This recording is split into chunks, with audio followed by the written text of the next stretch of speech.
Friends, welcome back to our channel posh coaching classes. Myself Sureha posh. आज मैं नए दिन नया टॉपिक आप लोगों के सामने लेकर आई हूँ अपनी इंग्लिश ग्रामर का। अब मैं आपको एक चीज़ बताना चाहूँगी कि अगर अभी तक आप लोगों ने मेरी जितनी भी प्रीवियस वीडियोस थी ग्रामर पे नहीं देखी हैं तो प्लीज़ जाके उसे ज़रूर देखिएगा। और जो नए सब्सक्राइबर जुड़े हैं प्लीज़ आप ध्यान से देखिएगा। अगर आपको कोई भी कन्फ्यूजन होता है तो प्लीज़ कमेंट सेक्शन में ज़रूर पूछिएगा। तो आज जो मैं नया टॉपिक लेकर आई हूँ आप लोगों के सामने वो है आर्टिकल। आपको मैंने शुरुआती वीडियोस में सबसे पहला जो टॉपिक करवाया था that was on parts of speech. मैंने वहाँ पे आपको बताया था कि हमारे जो 8 पार्ट्स ऑफ स्पीच हैं तो रिसेंटली एक और पार्ट स्पीच जो है वो ऐड ऑन हुआ है जिसको कहा गया है आर्टिकल। आर्टिकल का भी हमारी इंग्लिश ग्रामर में बहुत ही इंपॉर्टेंट रोल रहता है। आर्टिकल के बिना भी हमारी इंग्लिश ग्रामर जो है वो अधूरी रहती है। अब ये आर्टिकल होते क्या हैं? आपने सुना होगा आर्टिकल को कहा जाता है is also known as determiner। Article को डिटर्मिनर कहा जाता है। डिटर्मिनर का काम क्या रहता है? which determines or decides something। Article को डिटर्मिनर कहा जाता है जो कोई चीज को डिटरमाइन करता है या डिसाइड करता है, उसके बारे में बताता है। अब आर्टिकल का क्या काम रहता है? ये करता है it signals the coming of noun after it. इसका एक ही काम रहता है, सेंटेंस में कौन सा नाउन जो है इसके बाद आने वाला है ये उसके बारे में हमें सिग्नल कर देता है। नाउन हमें पता ही है नाउन क्या होता है, name of person, place, animal और अ थिंग। जिस भी नेमिंग वर्ड्स जितने भी होते हैं उनको ये बता देता है कि किस तरह का नेमिंग वर्ड उसके सामने आने वाला है। तो आर्टिकल का हमारी इंग्लिश ग्रामर में बहुत ही ज़्यादा रोल रहता है। हमारी इंग्लिश ग्रामर कहती है, अब बहुत सारे बच्चों को कन्फ्यूजन रहता है। अगर किसी भी बच्चे से आप पूछते हैं आर्टिकल कितने होते हैं, बच्चे बोलते हैं कि आर्टिकल 3 तरह के होते हैं। लेकिन हमारी इंग्लिश ग्रामर कहती है इट हैज 2 काइंड्स। 2 तरह के आर्टिकल्स होते हैं। एक को कहा जाता है डेफिनेट आर्टिकल, दूसरे को कहा जाता है इनडेफिनेट आर्टिकल। डेफिनेट आर्टिकल्स और इनडेफिनेट आर्टिकल्स, अब इनमें क्या डिफरेंस रहता है? डेफिनेट का मतलब होता है एक स्पेसिफिक चीज, कोई भी स्पेसिफिक चीज जैसा कोई ना हो। और हमारे जो इंडेफिनेट आर्टिकल्स होते हैं वो नॉन स्पेसिफिक होते हैं। डेफिनेट आर्टिकल हमारा आ जाता है इंग्लिश ग्रामर में द, और जो नॉन स्पेसिफिक होते हैं वो आ जाते हैं ए और एन। अब जिस भी बच्चे से आप पूछते हैं वो यही बताता है कि आर्टिकल 3 होते हैं, ए एन द बिल्कुल होते हैं। लेकिन आपको अकॉर्डिंगली ग्रामर जो बोलती है, ग्रामर हमें कहती है कि 2 तरह के आर्टिकल्स होते हैं, डेफिनेट आर्टिकल्स होते हैं देन इनडेफिनेट आर्टिकल्स होते हैं। आज हम डिस्कस करने वाले हैं कि जो हमारे पास इनडेफिनेट आर्टिकल्स हैं ए और एन, उनको हम सेंटेंस में किस तरह से यूज करते हैं, आखिर इनका क्या काम रहता है सेंटेंसेस में। तो बढ़ते हैं आगे। सबसे पहले हम करेंगे यूजेस ऑफ एन। हम सेंटेंस में एन का इस्तेमाल कहाँ करते हैं, क्यों करते हैं, किस तरीके से करते हैं, वो हम यहाँ पे करने वाले हैं। तो प्लीज़ फोकस करिएगा। सबसे पहले आपको पता होगा हमारे जो इंग्लिश अल्फ़ाबेट्स होते हैं वो 26 होते हैं। 26 में जो 5 अल्फ़ाबेट्स होते हैं उनको क्या कहा जाता है? वॉवल्स कहा जाता है। तो ध्यान रखिएगा जितने भी वॉवल्स होंगे उन वर्ड्स के साथ में हमेशा से एन ही यूज करना है। वॉवल्स कौन से होते हैं? ए, ई, आई, ओ, यू। अब ध्यान रखिए जब भी आपको इस तरह के कोई भी वर्ड्स दिखाई देते हैं, ए एंट हो गया, एनिमी हो गया, आइसक्रीम हो गया, ऑरेंज हो गया, अम्ब्रेला हो गया, इस तरह के सेंटेंसेस जो बिगेन करे जाते हैं वॉवल्स के साथ में, अगर आपको इस तरह के सेंटेंस दिए जाते हैं, इस तरह के वर्ड्स दिए जाते हैं जहाँ पे आप जो वर्ड्स है वो बिगेन कर रहे हैं वॉवल्स के साथ में, उन तरह के सेंटेंसेस में आपने हमेशा याद रखना है, हमेशा आपको आर्टिकल एन ही अप्लाई करना है। एन के अलावा आप कोई भी आर्टिकल अप्लाई नहीं करेंगे। तो अब ध्यान दीजिएगा, सिर्फ वॉवल्स के साथ जो आपके पास वॉवल्स होते हैं उन्हीं के साथ में आप एन जो है वो अप्लाई करेंगे। अब मोस्ट इंपॉर्टेंट चीज, विद कॉन्सोनेंट्स साउंड वॉवल। आप बोलेंगे कि मैम ने अभी कहा वॉवल के साथ, यहाँ पे बता रही हैं कॉन्सोनेंट्स के साथ, लेकिन देखिए यहाँ पे मैंने एक चीज और लिखी है, विद कॉन्सोनेंट्स साउंड वॉवल। वो कॉन्सोनेंट्स जो क्या करते हैं, जिनकी जो साउंड रहती है वो वॉवल की रहती है। एग्जाम्पल के तौर पे आपने देखा होगा बहुत सारे सेंटेंसेस होते हैं जहाँ पे हम क्या करते हैं, HONEST, एच हमारे पास क्या होता है, कॉन्सोनेंट होता है। मैंने अभी आपको कहा 5 जो है वो वॉवल्स रहते हैं, other than vowels there are consonants, तो एच हमारे पास कॉन्सोनेंट रहेगा।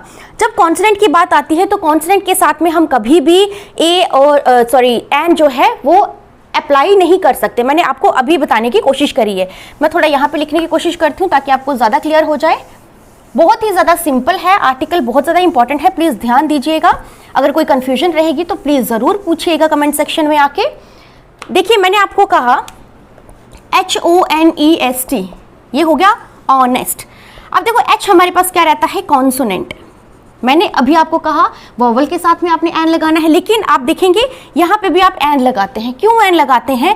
जब भी आप इस वर्ड को प्रोनाउंस करते हैं, इस वर्ड को प्रोनाउंस करते हैं, आप देखिएगा यहाँ पे जो प्रोनाउंसिएशन साउंड होती है, जिस वर्ड को आप बोल रहे हैं, जब आप इस वर्ड को बोलते हैं, प्रोनाउंस करते हैं, आप देखते हैं कि साउंड जो है वो किस तरीके की आती है, ऑनेस्ट। ऑनेस्ट, जहाँ पे जो एच है वो क्या रहता है आपके लिए, साइलेंट रहता है। तो जहाँ पे साउंड आ गई आपके पास ओ की, ओ आपके पास होता है वॉवल, और वॉवल की साउंड जो वॉवल होते हैं AEIOU, अब जो वॉवल है उनके साथ आपने एन लगाना है। तो यही कारण रहता है जब भी बात ऑनेस्ट की जाती है, हम क्या करते हैं, एच को साइलेंट रखते हैं, और इस वर्ड को जब प्रोनाउंस करते हैं हम इस वर्ड पे वॉवल की साउंड जो है वो लाते हैं, जिसकी वजह से यहाँ पे एन का ही इस्तेमाल होता है। यहाँ पे आप ए नहीं लगाते, मैटर नहीं कर रहा यहाँ पे कि आपको एच जो है वो वॉवल है या फिर कॉन्सोनेंट। तो एच हमें पता है कॉन्सोनेंट है, लेकिन फिर भी जब हम इस वर्ड को प्रोनाउंस करेंगे, यहाँ पे प्रोनाउंसिंग जो साउंड रहेगी वो आएगी ऑनेस्ट की, तो ओ हमारे पास वॉवल रहता है। यही कारण है कि मैंने यहाँ पे लिखा है विद कॉन्सोनेंट साउंड वॉवल। उन कॉन्सोनेंट के साथ में एन का इस्तेमाल होता है जहाँ पे हम जो साउंड है वो वॉवल की यूज करते हैं। चलिए एक और एग्जाम्पल लेते हैं इसी पे, ताकि आपका जो डाउट है वो थोड़े क्लियर हो जाए। डाउट क्लियर होने का यही मकसद रहता है कि आपको जो भी प्रॉब्लम है, जब आप कभी सेंटेंसेस करते हैं, एक्सरसाइजेस करते हैं, आपको ये चीज़ क्लियर हो जाए कि आखिर कॉन्सोनेंट होने के बावजूद भी इनके साथ में जो वॉवल है वो क्यों लगाया जाता है। तो देखिए जैसे मैं एग्जांपल लेती हूँ, MA डिग्री है ये, ठीक है, MA मास्टर्स इन आर्ट्स। अब देखो मैंने यहाँ पे बात करी MA। अब अगर आप किसी भी डिग्री की बात करते हैं, MA डिग्री है, यहाँ पे M की अगर मैं बात करूँ, M क्या है मेरे पास, कॉन्सोनेंट है। अब जब इसको मैं प्रोनाउंस करती हूँ, अगेन जब प्रोनाउंसिंग साउंड है जो मैं बोल रही हूँ वो किस तरह से आ रही है मेरे पास, M साउंड E की आ रही है, M। तो E हमारे पास क्या रहता है, वॉवल, और इसके साथ हम क्या अप्लाई करते हैं, एन अप्लाई करते हैं। बहुत ही ज़्यादा सिंपल है, एक बार फिर क्लियर कर देती हूँ।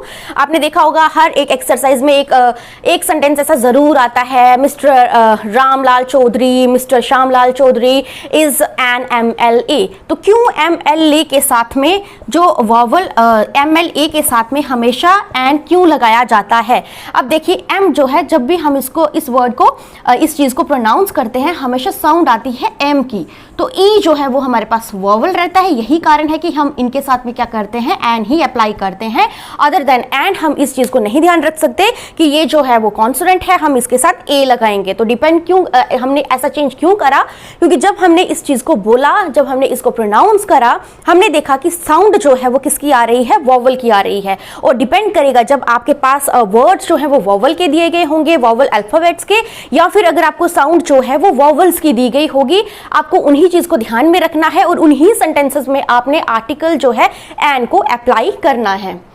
उम्मीद है आपको आर्टिकल एन समझ में आया होगा। इन केस नहीं आया हो तो मुझे प्लीज कमेंट सेक्शन में बोलिए, मैं आपको दोबारा ये चीज समझा दूंगी।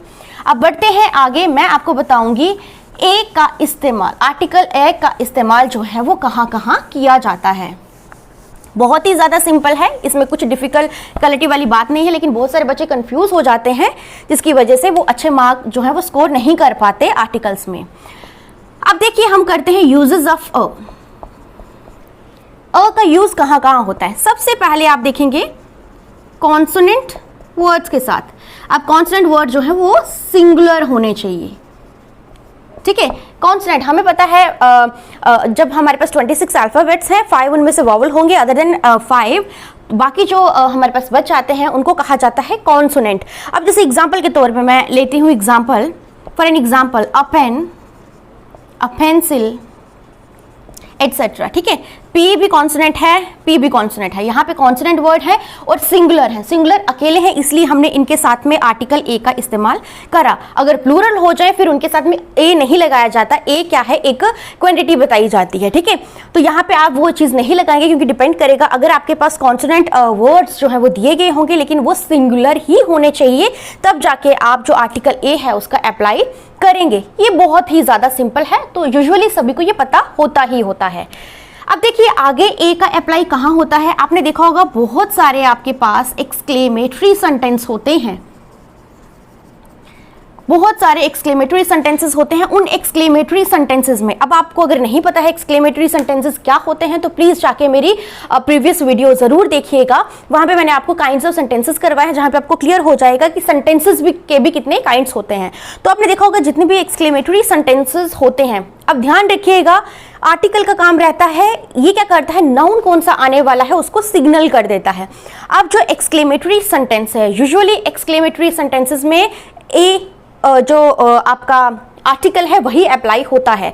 अगर इन केस कभी भी आपको दिखाई देता है कि जो नाउन उसके बाद आने वाला है उसकी जो शुरुआत है, बिगिनिंग जो है वो वोवल के साथ हुई है, तो वो ऑटोमेटिकली एंड में चेंज हो जाएगा। लेकिन हमारे पास बहुत सारे एक्सक्लेमेटरी सेंटेंसेस होते हैं जहां पे हम हमेशा आर्टिकल ए का ही इस्तेमाल करते हैं। एग्जाम्पल के तौर पर मैं लेती हूँ व्हाट अ नाइस व्यू। ठीक है, तो यहां पे मैंने क्या कर दिया, एक्सक्लेमेटरी सेंटेंसेस में क्या लगा दिया, वोवल नहीं, मैंने यहाँ पे लगा दिया कॉन्सोनेंट के लिए, क्योंकि what a nice view, and जो है हमारे पास वो क्या है, कॉन्सोनेंट है, एंड कॉन्सोनेंट होता है, और उनके साथ में मैंने आपको आर्टिकल ए का इस्तेमाल यहाँ पे करके दिखा दिया। तो याद रखिएगा जितने भी एक्सक्लेमेटरी सेंटेंसेस होते हैं हमेशा एक ही बात का, मैंने यहाँ पे क्लॉज भी दे रही हूँ, आपने देखना है अगर आने वाला जो नाउन है, अगर आने वाला जो वर्ड है उसके बाद में अगर वो वोवल का है तो आपको एन ही लिखना है। लेकिन बहुत सारे सेंटेंसेस होते हैं जहाँ पे आप जो है कॉन्सोनेंट का ही इस्तेमाल करते हैं, जिसकी वजह से यहाँ पे आर्टिकल ए का इस्तेमाल होता है। अगेन ये भी बहुत सिंपल है। अब आपने कुछ देखा होगा, सर्टेन एक्सप्रेशंस ऑफ क्वांटिटी, बहुत सारे ऐसे सेंटेंसेस होते हैं जहां पे क्वांटिटी की बात की जाती है, लेकिन वो क्वांटिटी होती है एक्सप्रेशंस की तरह। जैसे आपने किसी को बताना हो कि मैंने बहुत एंजॉय किया, आई एंजॉयड अ लॉट। ठीक है, आपने बता दिया कि बहुत ज्यादा एंजॉय किया। अब अ लॉट आपके पास क्या है, एक्सप्रेशन ऑफ क्वांटिटी। किसी भी तरह की एक्सप्रेशन ऑफ क्वांटिटी की जब आप बात करते हो, इस एक्सप्रेशन जो क्वांटिटी है इसको मेजर नहीं कर रहे, लेकिन आप इसको बता जरूर रहे हैं क्योंकि ये एक एक्सप्रेशन की तरह काम कर रहा है। और जब भी सर्टेन एक्सप्रेशन ऑफ क्वांटिटी की बात होगी वहां पे भी आप हमेशा आर्टिकल ए ही इस्तेमाल करेंगे, ए की जगह पे आप कोई आर्टिकल का इस्तेमाल नहीं कर सकते। मैंने अभी आपको बताया, जैसे हो गया a lot of, a little, a pinch of, etcetera. ठीक है, जब भी आप देखेंगे कुछ एक्सप्रेशंस ऑफ क्वांटिटी की बात होगी वहां पे आप हमेशा आर्टिकल ए का ही इस्तेमाल करेंगे। ए आर्टिकल की जगह आप कोई भी आर्टिकल जो है वो इस्तेमाल नहीं कर सकते। तो ये तीन जो यूजेस हैं जो सभी को पता होते ही होते हैं, मोस्टली पता होते ही हैं, लेकिन कई बार उनको कंफ्यूजन हो जाती है। आप नॉर्मली देखते हैं कि आपको जब आर्टिकल्स करवाए जाते हैं वहां पे यही बताया जाता है जितने भी कॉन्सोनेंट वर्ड्स होते हैं उनके साथ में आप आर्टिकल ए का इस्तेमाल करते हैं। लेकिन यहाँ पे मैंने बहुत सारे चेंजेस करे हैं। मैंने बताया आपको एक कॉन्सोनेंट के साथ तो आएगा ही आएगा, कुछ एक्सक्लेमेटरी सेंटेंसेस होंगे वहां पे भी आपने आर्टिकल ए लगाना है। और नई चीज मैंने बताई आपको, कुछ एक्सप्रेशंस ऑफ क्वांटिटी होती है वहां पे भी आर्टिकल ए का इस्तेमाल होता ही होता है। अब बढ़ते हैं आगे, इसमें भी मैं बताऊंगी किस तरह से चेंजेस की मैं यहां पे बात कर रही हूं। अब देखिए, जैसे मैंने आपको आर्टिकल एन के बारे में बताया था कि कुछ ऐसे वर्ड्स होते हैं जो बिगेन है वो कॉन्सोनेंट के साथ हो रहे हैं, लेकिन तब भी हम उनके साथ आर्टिकल एन का अप्लाई करते हैं। उसी तरह पे कुछ वॉवल्स होंगे लेकिन उनकी जो साउंड है वो कॉन्सोनेंट्स की होगी और उनके साथ भी आर्टिकल कौन सा आएगा, अ आर्टिकल आएगा। अब किस तरह से, देखिए मैं आपको एग्जाम्पल के तौर पे बताती हूँ। जैसे मैं लेती हूँ यूनिक, यहाँ पे मैंने लिखा यूनिक।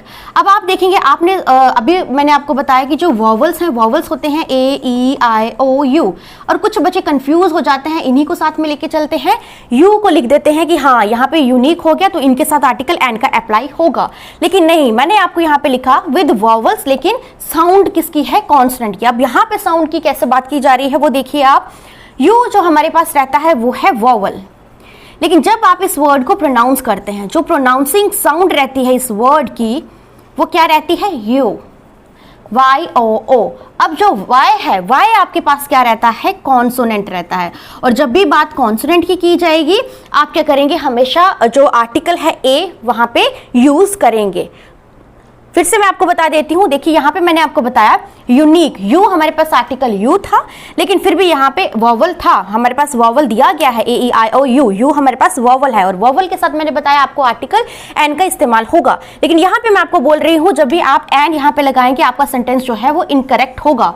क्यों होगा? क्योंकि यहाँ पे यूनिक को जब हम प्रोनाउंस करते हैं, जो साउंड है वो आती है हमारे पास वाई की, और जब वाई की साउंड आएगी, वाई हमें पता है वाई इज कॉन्सोनेंट, और जब कॉन्सोनेंट की बात होगी तो आर्टिकल हमेशा, मैंने शुरुआत में बताया कि आर्टिकल ए का अप्लाई होता है विद कॉन्सोनेंट वर्ड्स।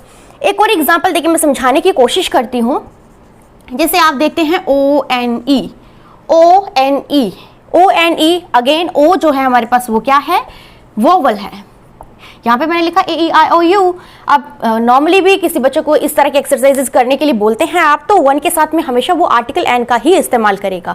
तो जब हम वन लिखते हैं, अब देखिए इसकी साउंड कैसी आती है। इसकी जो साउंड है वो आती है वन, वी, ओ, एन। तो वी अगेन क्या है हमारे पास? कॉन्सोनेंट, और कॉन्सोनेंट के साथ क्या आएगा? ही अप्लाई होगा। तो बहुत ही ज्यादा सिंपल है, सिर्फ ध्यान रखिएगा। जैसे मैंने आपको वॉवल में बताया कि कुछ कॉन्सोनेंट होते हैं लेकिन उनकी साउंड वॉवल की होती है, उसी तरह कुछ वॉवल होते हैं लेकिन उनकी साउंड कॉन्सोनेंट्स की तरह होती है, जिसकी वजह से वहां पे बहुत सारे बच्चे कंफ्यूज हो जाते हैं, उनको पता नहीं चलता कि किस तरह के आर्टिकल का इस्तेमाल किया जाएगा। तो आप बस वही ध्यान रखिएगा, जब भी बात किसी वर्ड की आएगी वहां पे आप साउंड जो है वो बहुत ही ज्यादा डिपेंड करती है कि साउंड किस तरह की आ रही है। जैसे कुछ वॉवल्स होते हैं लेकिन बच्चे कंफ्यूज हो जाते हैं, वॉवल के साथ में एन लगा देते हैं, लेकिन यहां पे मैंने आपको बताया जब वॉवल की बात आती है, बहुत सारे ऐसे वर्ड्स होते हैं जहां पे हम ओ को वी की तरह पढ़ते हैं। तो वी हमारे पास क्या रहता है?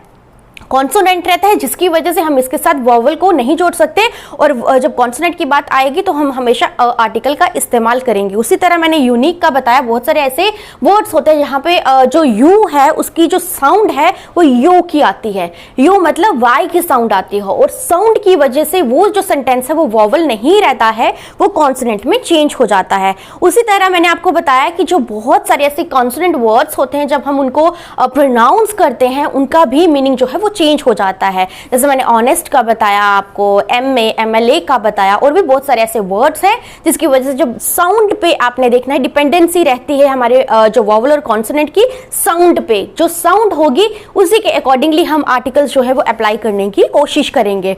तो ये था मेरा आज का टॉपिक। उम्मीद करती हूँ आप लोगों को समझ आया होगा। नेक्स्ट वीडियो मैं लेकर आऊंगी अपने आर्टिकल द पे।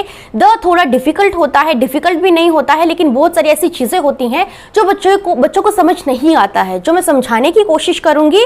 उम्मीद करूंगी आपको अच्छे से समझ आएगा, ये भी आपको अच्छे से समझ आया होगा। थैंक यू सो मच मेरी वीडियो देखने के लिए, और प्लीज अपने फैमिली फ्रेंड्स जितने भी आपके जान पहचान के हैं उनको ज्यादा से ज्यादा बोलिए हमारा जो चैनल है सब्सक्राइब करें, हमारी वीडियोस देखें, जो अपनी नॉलेज है वो बढ़ाने की कोशिश करें। कोई भी अगर आपको डाउट रहते हैं तो कमेंट सेक्शन में जरूर बोलिएगा।